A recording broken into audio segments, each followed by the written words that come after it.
Hey, what's up, guys? Matt Shiflett with AmericanMadeExotics here. Wanted to talk to you today about some scaleless head animals.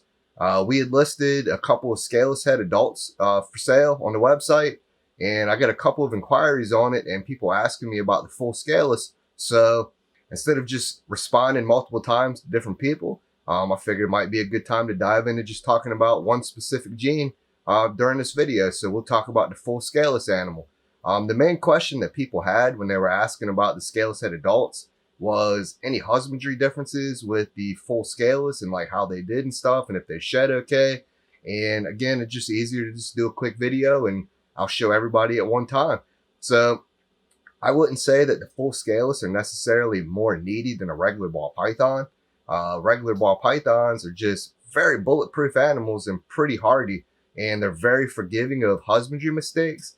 The full scaleless, really, you just have to make sure your husbandry is on par, and the main thing is the humidity. You can't have a scaleless too wet, or else the shed just kind of like sloughs off, and you can't have it too dry, obviously, or it just kind of explodes and sticks, and it's a stuck shed.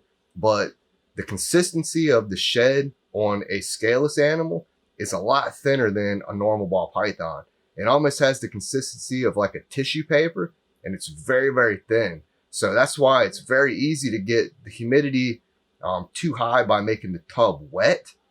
It just messes the shed up. It's like wet tissue paper that just, it'll never roll and come off in one piece. It just kind of like falls apart and sticks to the animal. So you can't raise the humidity by keeping the tub wet. Whereas a lot of times with the regular ball pythons, when they're going in the shed, we'll just kind of flick a little extra water in the back on the heat tape, and it'll bump the humidity up just a little bit higher, and it gets them a good perfect shed every time. And we found that that just doesn't really work for the full scaleless animals. So for the adult ball pythons, we use the ARS cages, and they have the cup holder in the front. So it doesn't really allow us to put a big water ball in there in the front. So we kind of just added a second one. And that's enough that it raises the humidity without keeping the tub wet. So I'll show you how we do it. This is a setup that we keep our scaleless animals. So this is the setup that we use for the scaleless. We have the ARS tub with the cup holder, and we fill that up like normal, 16-ounce cup with water. But we also put a bigger deli cup in the back, and it's a little closer to the heat. There's more surface area for water to evaporate, and that's going to allow for the water to evaporate into the air and crank the humidity a little bit, but not make the tub so wet that the shed gets wet. We found this works the best as far as getting a good shed for it. I'm sure there's different ways you can keep them to get them to shed consistently good, but this is really what works for us. And I'll show you the girl. All right, so this is a crystal female. That's probable cinnamon and pastel. And it's just like a really cool animal. There's no scales on it. And again, we don't really do anything different other than we put that extra water dish in the back. Helps keep the humidity a little higher. And that's just what kind of works for us.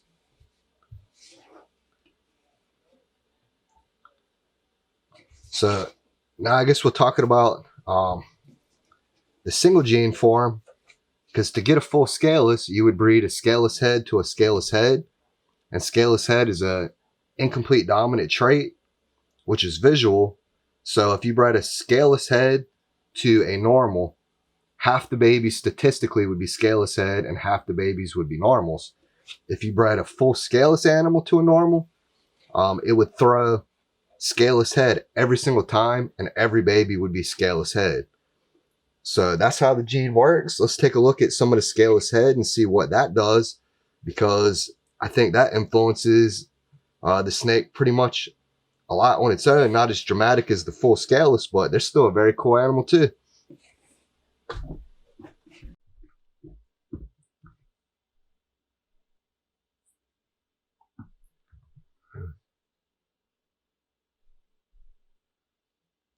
As you can see, she is one of the ones that doesn't have heat pits. A lot of the scaleless heads don't have heat pits on them. If she'll sit still and you can see it, she doesn't have any at all. And this is what the belly looks like on them.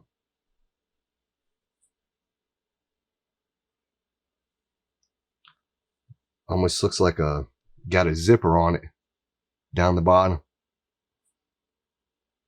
Very interesting though, and definitely one of the more extreme variations in ball pythons. So here we have a scaleless head pastel, and this is one of the less extreme versions of scaleless head, but you can still tell that she's missing some scales on the front of her nose. And it definitely changes the pattern a little bit. A little banded and a little funkier of a pattern than a regular pastel. So it does a little more than just put the scaleless head on the nose, but that's the crystal clear indicator that it's a scaleless head. I don't know 100% true or not, but I know the majority of them have a split scale for the very last scale here. So instead of being one solid scale, it's two small and split in half. I don't know if you can see it. We'll compare it to a regular one so you can see what I'm talking about.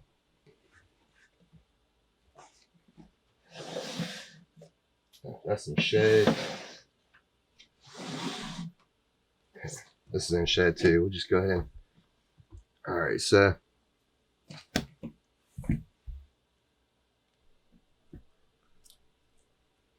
but just for comparison, what I'm trying to show you. See, on a normal snake, the very last scale is one solid scale. But on the scaleless heads, a lot of times that last scale has a split right down the middle. So it's two little scales instead of one whole scale. So I know back when we were first working with it, we hatched a few of them that had so low expression scaleless head that going by that scale was a marker to know that it was a scaleless head or not. But let's go ahead and take a look at one of the more high expression versions of a scaleless head.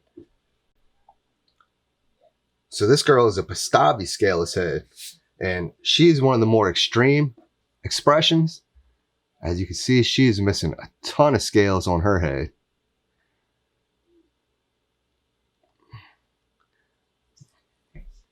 But also, it did tweak the pattern a little. It's a little busy for just a regular Pastavi.